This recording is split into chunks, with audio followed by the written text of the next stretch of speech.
వైఎస్ఆర్ కాంగ్రెస్ పార్టీలో వెంకటరెడ్డి గారు ఆడి ఏళ్ళు చూపిస్తూ మాట్లాడుతున్నాడు. ఏమంటున్నాడు తెలుసా? ఇంతకుముందు నెయ్యిలో జంతువుల కొవ్వు కలిసిందన్నారు, ఇప్పుడు అది కాదు, నెయ్యి కల్తీ జరిగిందంటారు. అది కూడా జరగలేదు. ఒరే, అప్పుడు ఇప్పుడు కల్తీ నెయ్యి జరిగింది, నెయ్యిలో కల్తీ జరిగింది. అది అది ఖచ్చితంగా నెయ్యికి ఉండాల్సినటువంటి అవైతే కాదు, ఏవో కొన్ని పదార్థాలను కలిపి నెయ్యిని కల్తీ చేశారని చెప్పారు. అందులోనే పంది మాంసము, జంతువుల కొవ్వు అని చెప్పడం జరిగింది. మళ్ళీ నువ్వు కల్తీ నెయ్యి ఒకటి, లేకపోతే మాంసపు నెయ్యి కలిపింది ఒకటని. అరే బోలేగా, ఫస్ట్ ఆఫ్ ఆల్ వీడు చూడు, వీడి స్థాయికి చంద్రబాబు నాయుడికి కూటమి ప్రభుత్వానికి ఏళ్ళు చూపించి మాట్లాడుతూ వార్నింగ్ ఇస్తున్నాడు. ఒకసారి మనవాడు ఓవర్ యాక్షన్ చూడండి. వీడికి టైం దగ్గరలో పడింది, వీడికి కూడా తొందరలో లిఫ్ట్ చేసే టైం దగ్గరలో పడింది. ఒకసారి చూడండి. దేవుడితో రాజకీయాలు చేస్తా ఉన్నాడు చంద్రబాబు నాయుడు గారు. తస్మాత్ జాగ్రత్త. ఖచ్చితంగా దీనికి తగినటువంటి ప్రాయశ్చిత్తం అనుభవించాల్సి తప్పదు చంద్రబాబు నాయుడు గారు. మీరు, మీ ప్రభుత్వం ఎవరైతే ఇప్పుడు తిరుమల లడ్డూలో జంతువుల కొవ్వు కలిసింది అని చెప్పి ఇష్టానురీతిగా మాట్లాడి జంతువుల కొవ్వుతో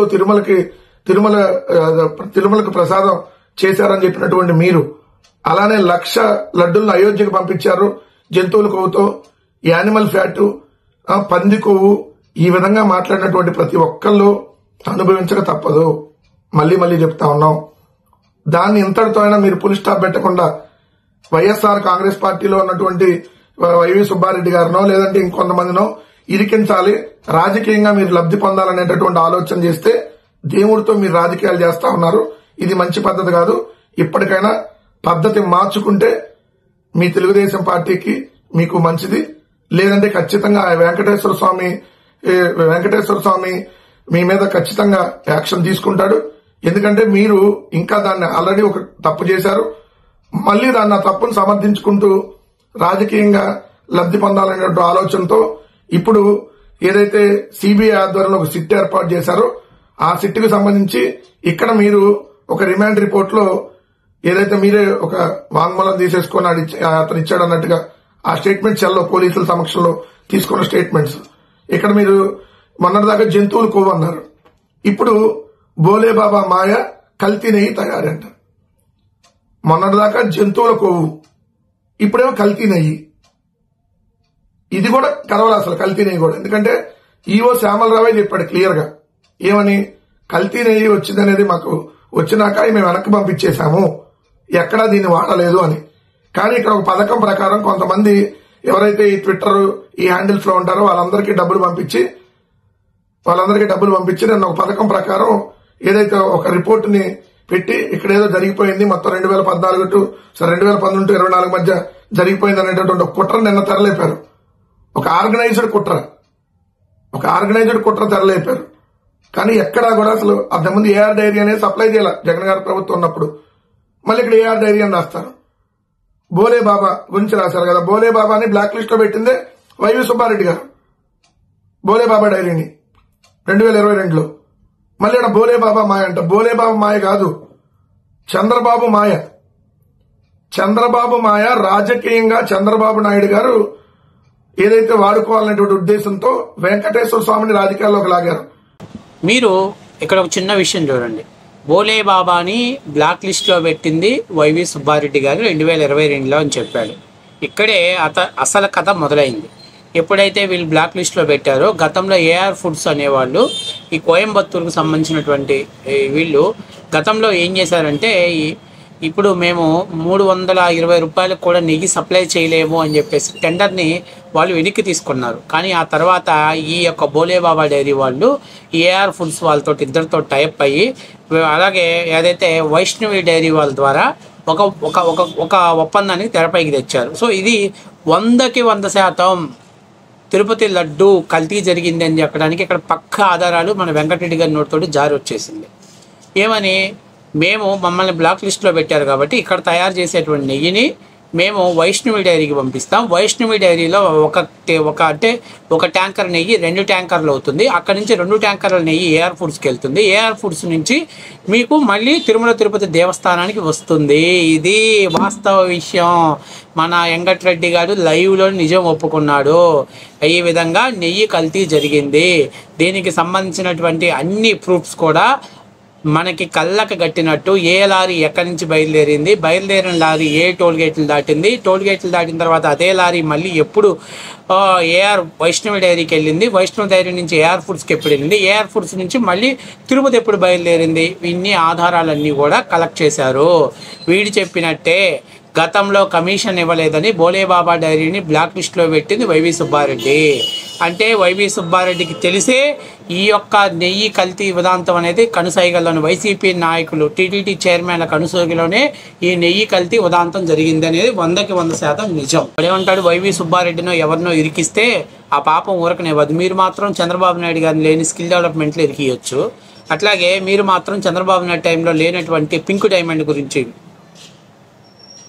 మాట్లాడవచ్చు. అట్లాగే ఎవరో చెన్నైకి చెందినటువంటి శేఖర్ గారిని చంద్రబాబు నాయుడు కొడుకైనటువంటి లోకేష్కు బినామీని మాట్లాడవచ్చు.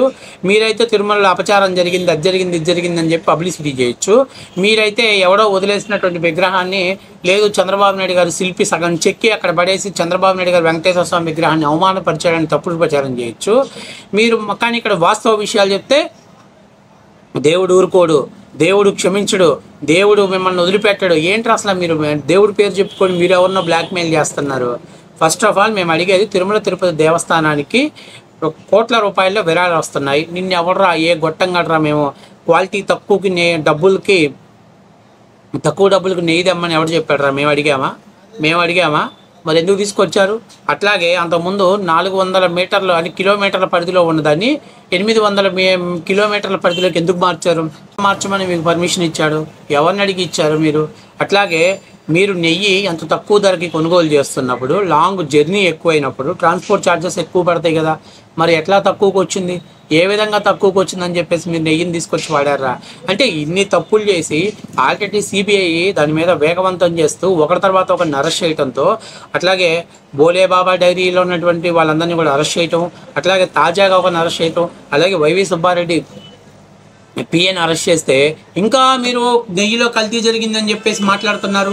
సిగ్గుండాలి మీకు అని చెప్పేసి మాట్లాడుతుంటే ఒక పక్క అరెస్టులు జరుగుతున్నాయి, ఒక పక్క సిబిఐ కూడా తేల్చేసింది. మీరు అడిగిన సిబిఐ తేల్చేసింది అయ్యా నెయ్యిలో కల్తీ జరిగింది అని చెప్పేసి దాంట్లో ఉన్నటువంటి విట్నెస్లందరినీ 1 by 1 లిఫ్ట్ చేస్తుంటే ఇంకా మీడియా ముందుకు వచ్చేసి దేవుడితో రాజకీయాలు చేయకండి, దేవుడితో రాజకీయాలు చేయటం మంచిది కాదు. అసలు ఎవడరా దేవుడితో రాజకీయం చేసింది? కులంతో మతంతో దేవుడితోటి రాజకీయం చేసిన సన్నాసులు మీరు, మీ పార్టీ వాళ్ళు. నువ్వే ఏళ్ళు చూపించి ఇట్లా ఇరగదీస్తారు, ఏళ్ళు గుర్తుపెట్టుకో. నువ్వేదో పెద్ద బిల్డప్ నవ్వుతున్నావు, ఏదో 2-3 వీడియోలు చేసావు, నాతో లేరు అనుకుంటున్నావేమో. కానీ నువ్వు వైసీపీ ఆఫీసులో కూడా ఎంట్రీ లేనటువంటి నాకరికి విద్యార్థి విభాగం వల్ల కూడా లోపలికి వెళ్ళారు. నీ బతుకు ఎప్పుడైనా జగన్మోహన్ రెడ్డి ఇంట్లోకి వెళ్ళి లోపలికి వెళ్ళి ఫోటో దిగవరా? నీ బతుకు అది. నువ్వు గేటు బయట ఉన్నటువంటి కాపలా కుక్కవి నువ్వు. నీకేం తెలుసురా ఎన్ని విషయాలు? వైవి సుబ్బారెడ్డిని అరెస్ట్ చేస్తే ఊరుకోను, ఎవరిని బ్లాక్మెయిల్ చేస్తున్నావు? కాబట్టి నేను క్లియర్గా చెప్పేది ఒకటే, క్లియర్ ఇన్స్ట్రక్షన్స్ ఇచ్చేది ఒకటే. నీలాంటి తుత్తాంబరంగాళ్ళు బెదిరిస్తే భయపడే వాళ్ళు ఎవరు లేరు, ఒకటి. రెండవది, మీరు తిరుమల తిరుపతి దేవస్థానాన్ని భ్రష్టు పట్టించిన మాట వాస్తవ విషయం.